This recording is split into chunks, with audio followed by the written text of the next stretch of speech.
All right, what's not going away is immigrant flow here in Chicago. 7 buses on Tuesday, 7 more buses yesterday, and most of them are coming from El Paso. The Democratic mayor of El Paso is sending them here because they're running out of room on the streets. 2,000 a day are coming over in just the El Paso area alone. So he busts them up to, sanctuary cities because we're so opening. We're a sanctuary city. We're welcoming. But there's a plan afoot to try and end that. And with that, let's welcome to the program Alderman Anthony Napolitano, 41st Ward. Good morning, Mr. Napolitano. How are you? Good morning. Thanks for having me on the show. Great. Yeah. So what is the plan to have the voters decide whether or not we want to keep up with this craziness? Yeah, you know what? I think that's the right way to go. I was adamantly against being a sanctuary city, and as I always started off, I'm a son of an immigrant. But my family came into this country the proper way, and everyone knew who was here at the time, and we proper recording of who was here, and we were a country that were growing at the time. Now in Chicago, we have no money for this. This was a pat on the back. This is a political pat on the back when they made Chicago a sanctuary city because the border was 1,450 miles away. Now the border's in our backyard, and we're putting hundreds of millions of dollars to this movement or this abandonment of our borders, and we can't afford it as taxpayers in the city of Chicago. So what I believe, and a couple of my colleagues, is let's let the taxpayers decide. The political officials who were elected made that decision. It was the wrong decision to do this. Now we should allow our residents, our taxpayers, to make those decisions, whether we did the right thing here. And if as a state you decide it's the right thing, as a city, a state, and a county, then let's keep going with it. But I don't think that's going to be the result if this gets on the referendum.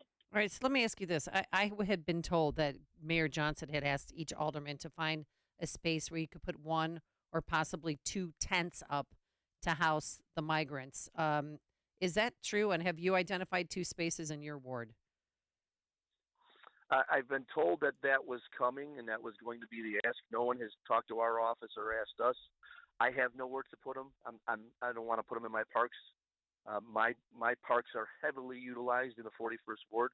I have no vacant lots here. We have room at the airport. O'Hare Airport is owned by the city of Chicago. That is a humongous amount of land. If they want to put tents, they can put them out there. But I can't give up my parks. We utilize them. This is what our taxpayers pay for our kids to use these parks all the time, and they're used all year round. Even in the wintertime, they set up little hockey rinks on them. Yeah. So I have nowhere to put them. Well, what about, in our ward, it just breaks our heart. Broadway Armory, they had 6 courts there. A lot of kids, if you want to keep kids off the streets, especially at nights and weekends, that was the place people would go, CPS students, to play basketball or to play in organized volleyball games. Are we ever going to get those spaces back? Because that's a fear a lot of us have. Or when they build these tent cities, are they going to move those people from the Chicago Park districts to the tents, from the police stations to the tents? There's zero plan for this, and there's zero funding for this. We're giving hundreds of millions of Chicago tax dollars. We're just starting to get a little bit of federal money, which everyone's, it's federal money, but that's still our tax dollars as well that's going to this. There's no revenue stream for this. This is not sustainable.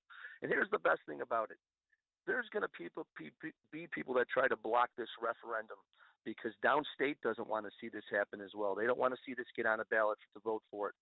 If that happens, you know that there's something up here. This is just to fill I would think voter rolls or add something more to this because it's not sustainable by money purposes. We just don't have the funds for this.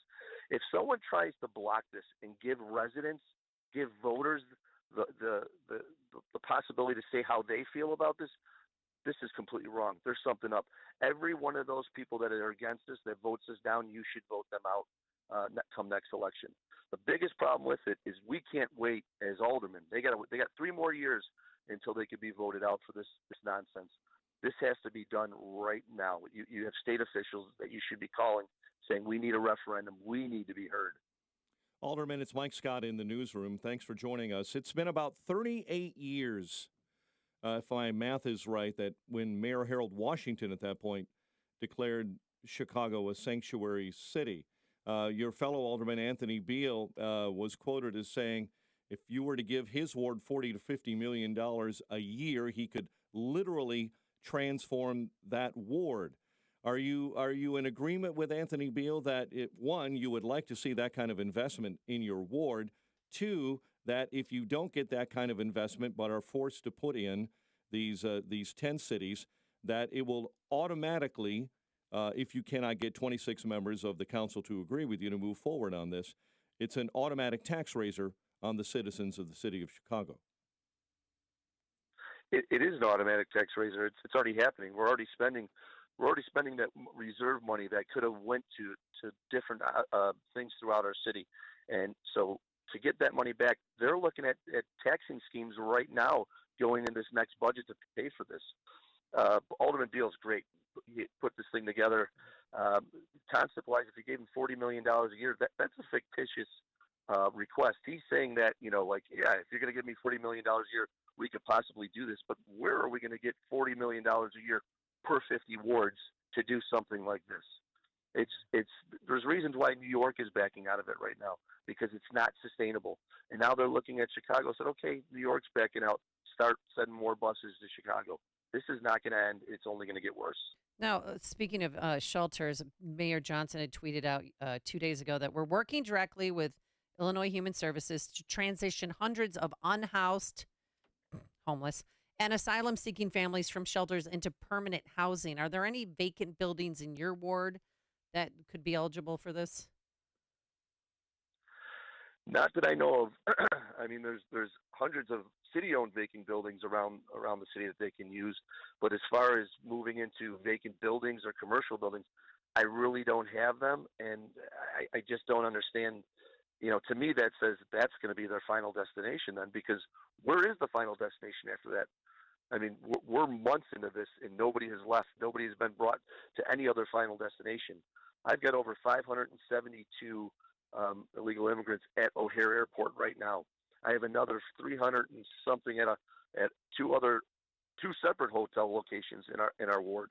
How is this sustainable? Where is that fictitious final destination that you're going to send everybody? That's the $1 million question. Now, has crime increased at any of those locations in your ward? Because we're hearing reports. I mean, the Standard Club downtown, I walked by there last week and I ran from cop car to cop car. I took a wrong turn. I'm like, what in God's name is going on? I felt like I was in Gotham City. Yeah, there is an uptick in crime. It's on the northwest side. It's a little bit more on the lower level of it right now. But what we're getting an uptick is health issues. Scabies in the 16th district. There's a report of scabies. There's tuberculosis in some of these districts now. There's no coming back from tuberculosis. So nobody's being screened or checked properly. They're just busing everybody in and saying, "Up, here you go." And then next thing you know, they're going to push them into the school systems. So they're already doing that. They need bodies, to get the federal funding. But what about the 572 at O'Hare? I mean, they're behind that black curtain. Do they just stay there all day, or is some of them leaving to, how is that working out? It's just a hangout. It's a hurry up and wait. They're all sitting there and waiting to go nowhere. There is nowhere to send these. Unfortunately, what we classify them as dreamers. This wasn't their dream. When we claimed ourselves a sanctuary city, which we shouldn't have done, you should have had some sort of sanctuary set up in 1985, all the way to present date. Money allocated towards this happening. Never thought it was going to happen. It was a pat on the back. It was a political pandering move, and it bit them in the butts. And now here it is in front of them, and there is no final destination for them. All right. And it's sad. I have tons of officers that work out there that say this is really hard to watch these people go through this. All right, Alderman Anthony Napolitano, we're going to have to leave it there for today. For 41st Ward Alderman, thank you so much for joining us, and I'm sure we'll have you back because this issue is not going away anytime soon.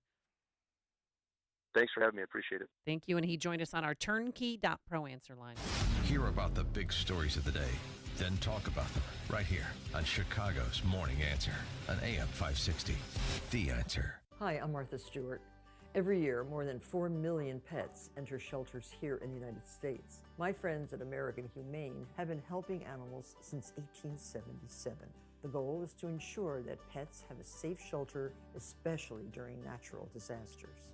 Adopting a shelter pet allows shelters to help more animals awaiting care. Please consider adopting today and take some time to learn more about American Humane's other work at americanhumane.org. Attorney CPA Joe Cordell. Divorce forces a father to focus on what's most important, his children. You may no longer be a husband, but you'll always be a dad. In the divorce process, this comes down to